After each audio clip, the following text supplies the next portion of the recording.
మనందరికీ రామాయణంలో జటాయు చనిపోయిన తీరు మనకు తెలుసు.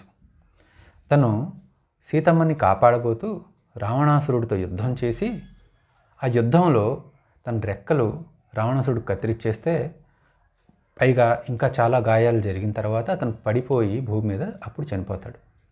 ఇది మనందరికీ తెలిసిన విషయమే. అయితే ఇక్కడ మనం కొన్ని గమనిద్దాం. అప్పటికి రావణాసురుడి గురించి జటాయుకి తెలీదా అంటే డెఫినెట్గా తెలుసు.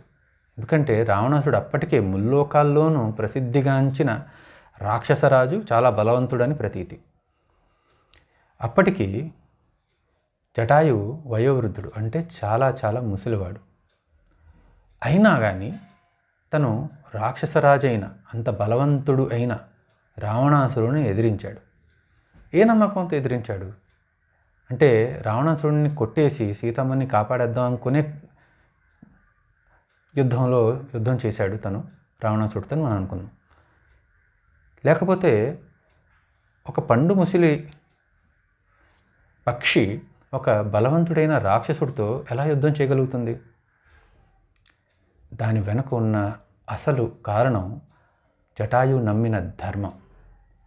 తన నమ్మిన ధర్మానికి ఎప్పుడైతే అక్కడ నష్టం జరుగుతోందో దాన్ని అడ్డుకునే ప్రయత్నమే జటాయు చేశారు.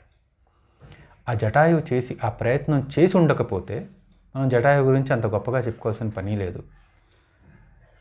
జటాయువు తన ధర్మాన్ని తను పాటిస్తూ అన్యాయాన్ని ఎదుర్కొంటూ చనిపోయారు.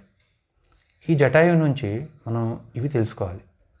ఇంకో విషయం, ఈ జటాయువు గురించి చాలామందికి కొంతవరకే తెలుసు. అయితే తన బ్రదర్ గురించి కూడాను రామాయణంలో ఉంటుంది.